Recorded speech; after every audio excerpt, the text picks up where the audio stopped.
I want to talk about the holiday and the serious side of the holiday weekend coming up.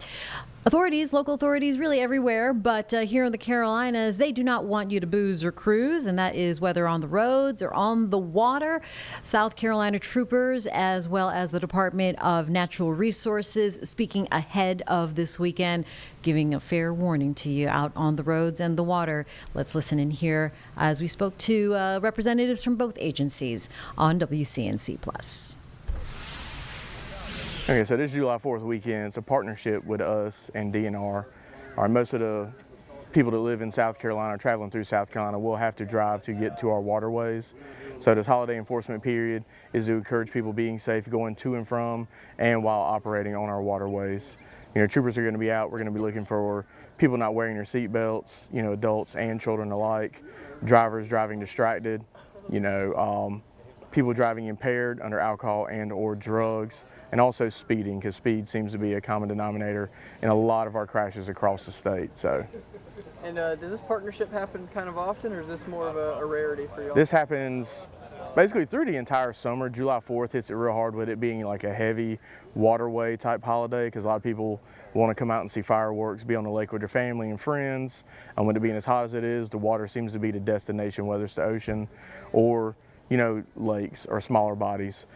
So with that being said, it's always a partnership. We've always worked with DNR, but this is through the 100 daily days of summer when you'll see this a lot more. So, is there anything you'd like to add? Check your equipment, your vehicle. Make sure you got safety chains and your lights are working on your boat, especially operating at nighttime. We do see those in the evening time, so just try to keep a double check on that. We're just out here with Highway Patrol. We're partnering with them. They're working on the highway safety side. We're working on the boating safety. Like he probably told you, most of the people, they've got to drive to get here to the lake to put a boat on, so they're going to work that end of it.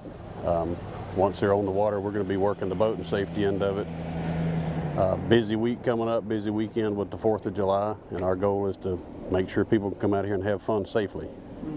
And what are some of the specific things DNR is going to be doing on the water? So this is Operation Dry Water Week. That is a national awareness and enforcement campaign about boating under the influence. We're going to have waterways packed with officers looking for negligent boaters that would be operating impaired, and stuff like that, and enforcing that. And that goes back to what I was saying, we want to make sure people are safe. And speaking more on just the safety side, not including alcohol, but what are some of the things that the boaters often miss safety-wise? A lot of boaters, they're in a hurry. And it's not any fault to them. It's just human nature. We get off work, we're in a hurry to get to the lake, and we forget to go check our boat for the required safety equipment. Each boat needs a wearable life jacket, what we call a PFD, personal flotation device, for each person on the boat, and it's got to be of the right type and fit.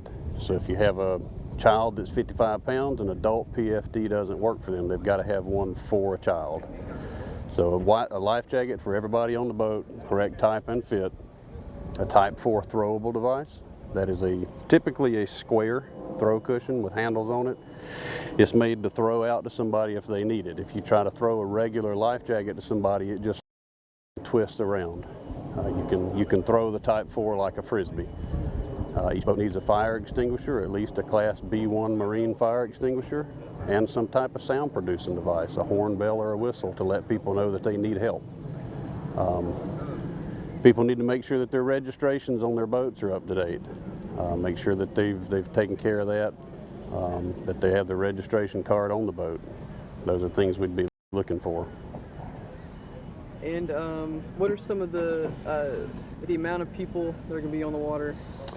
Oh, it'll be probably the busiest weekend of the year out on the water. I would tell people, just especially at our public boat landings like where we're at now, be patient. Not everybody is as good at launching or loading the boat as you may be. Just be patient with people. Everybody's out here to have fun. It's not a race. Once you're on the water, same thing. Be patient with people. Not everybody may know all the rules of the road per se on the water. If you get in a congested area, like I've said for years and years, you don't have to thread the needle. You can come back off the throttle and take your time.